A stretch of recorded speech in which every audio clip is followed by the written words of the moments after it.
Cassie Logan. Yes, Miss Crocker. That's the third time I've caught you daydreaming this morning. Just because you managed to come in first in examinations last week doesn't mean a thing this week. We're in a new quarter, and everyone's slate is clean. You'll make no A's by daydreaming. You understand that? Yes'm, I said, not bothering to add that she repeated herself so much that all a body had to do was listen to the first few minutes of her lesson to be free to daydream to her heart's content. I think you better just sit in the back where you're not so comfortable, she said. Then maybe you'll pay more attention.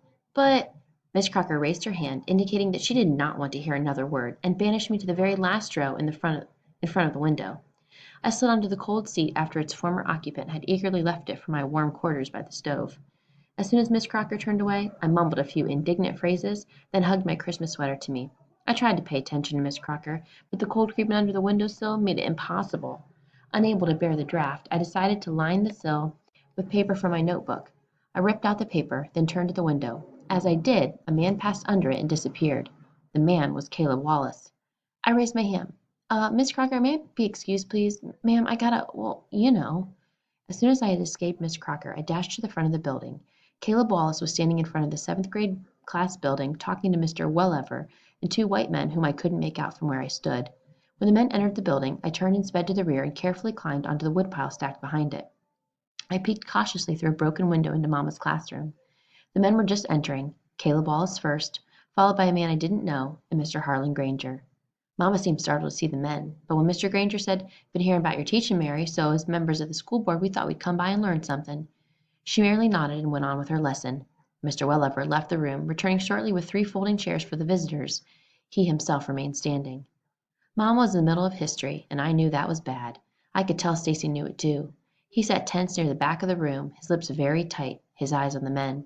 But Mama did not flinch. She always started her history class the first thing in the morning when the students were most alert, and I knew that hour was not up yet. To make matters worse, her lesson for the day was slavery. She spoke on the cruelty of it, of the rich economic cycle it generated as slaves produced the raw products for the factories of the North and Europe, how the country profited and grew from the free labor of a people still not free. Before she'd finished, Mr. Granger picked up a student's book, flipped it open to the pasted over front cover, and pursed his lips. "Thought these books belonged to the county," he said, interrupting her. Mama glanced over at him, but did not reply. Mr. Granger turned the pages, stopped, and read something. "I don't see all them things you're teaching in here." "That's because they're not in there," Mama said. "Well, if it ain't in here, then you got no right teaching it. This book's approved by the Board of Education, and you're expected to teach what's in it." "I can't do that." "And why not?"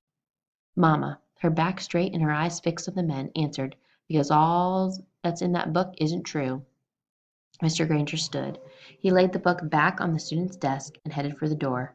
The other board member and Caleb Wallace followed. At the door, Mr. Granger stopped and pointed at Mama. "You must be some kind of smart, Mary, to know more than the fellow who wrote that book. Smarter than the school board, too, I reckon." Mama remained silent, and Mr. Wellever gave her no support. "In fact," Mr. Granger continued, putting on his hat, "you so smart I expect you best just forget about teaching altogether. Then that way you'll have plenty of time to write your own book." With that he turned his back on her, glanced at Mr. Wellever to make sure his meaning was clear, and left with the others behind him. We waited for Mama after school was out. Stacy sent TJ and Claude on, and the four of us, silent and patient, were sitting on the steps when Mama emerged. She smiled down at us, seemingly not surprised that we were there. I looked up at her, but I couldn't speak. I'd never really thought much about Mama's teaching before.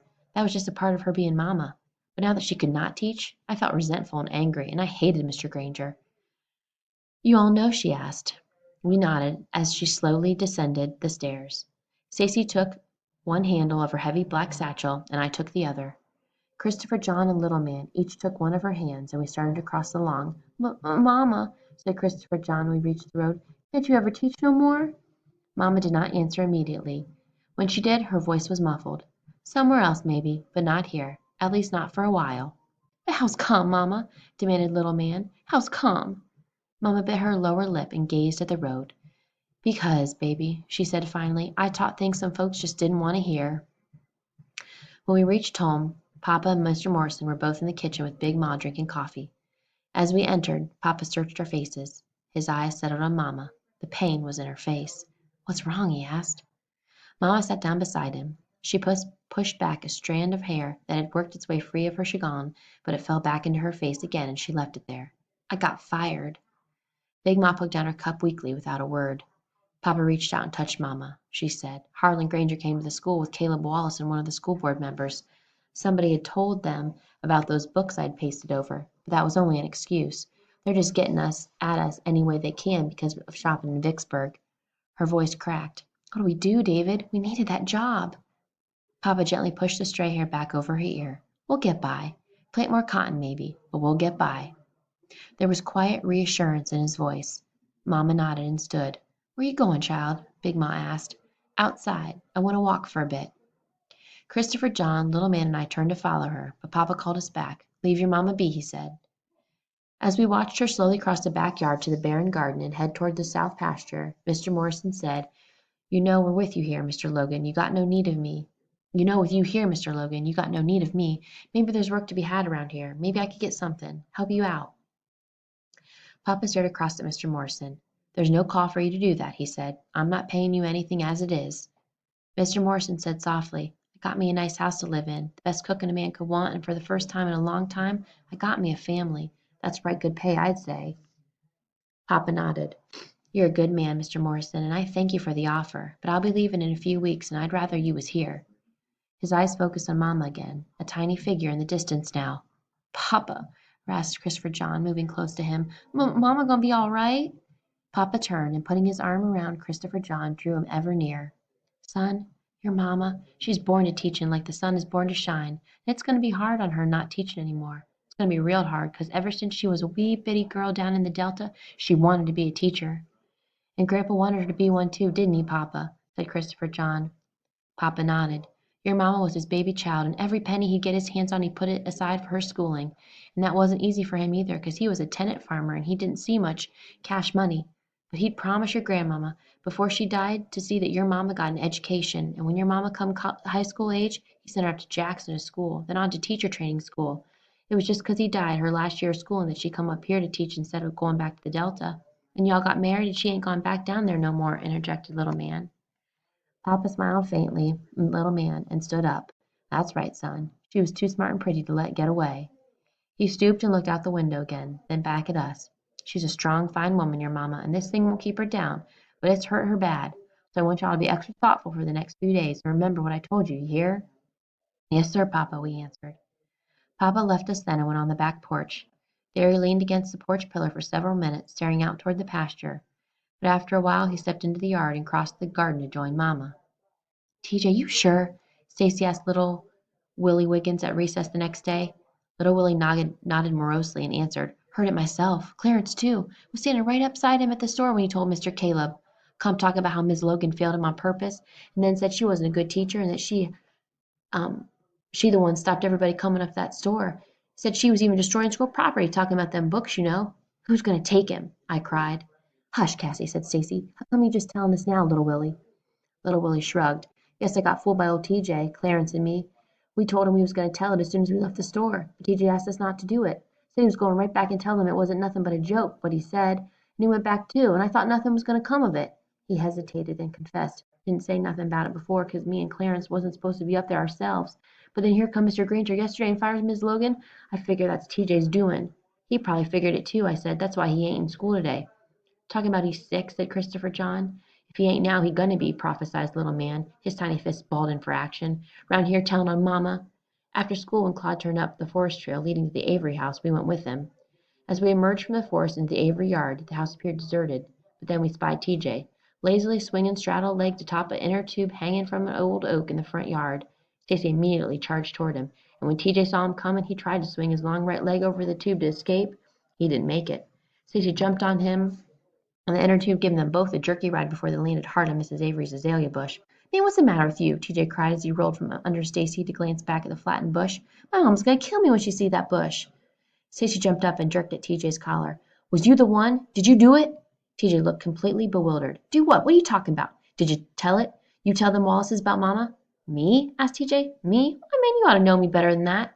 He do know you, I said. How come you think we up here? Hey, now, wait a minute, objected TJ. I don't know what somebody been telling y'all, but I ain't told them Wallaces nothing. You was down there, Stacy accused. The day Mama caught you cheating, you went down to them Wallaces. Well, that don't mean nothing, said TJ, jerking away from Stacy's grip and hopping to his feet. My daddy says I can go down there if I wanna. Don't mean I don't tell them old folks nothing, though.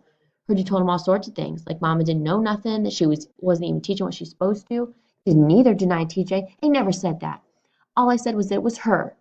All I said that it was her that his voice trailed off as he realized he had said too much, and he began to laugh uneasily. Hey, look, y'all, I didn't know how come Miss Logan got fired, but I ain't said nothing to make nobody fire her. All I said was that she failed me again.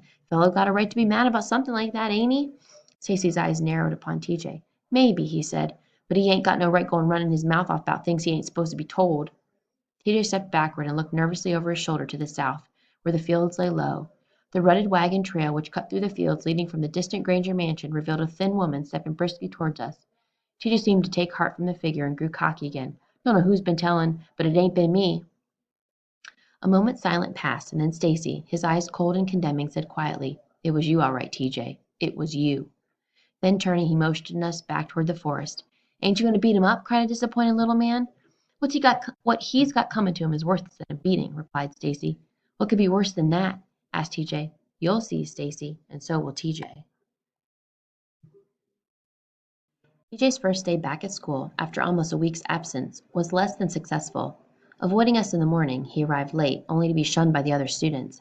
At first he pretended that the students' attitude didn't matter, but by the afternoon when school was out, he hurried after us, attempting to convince us that he was merely a victim of circumstances.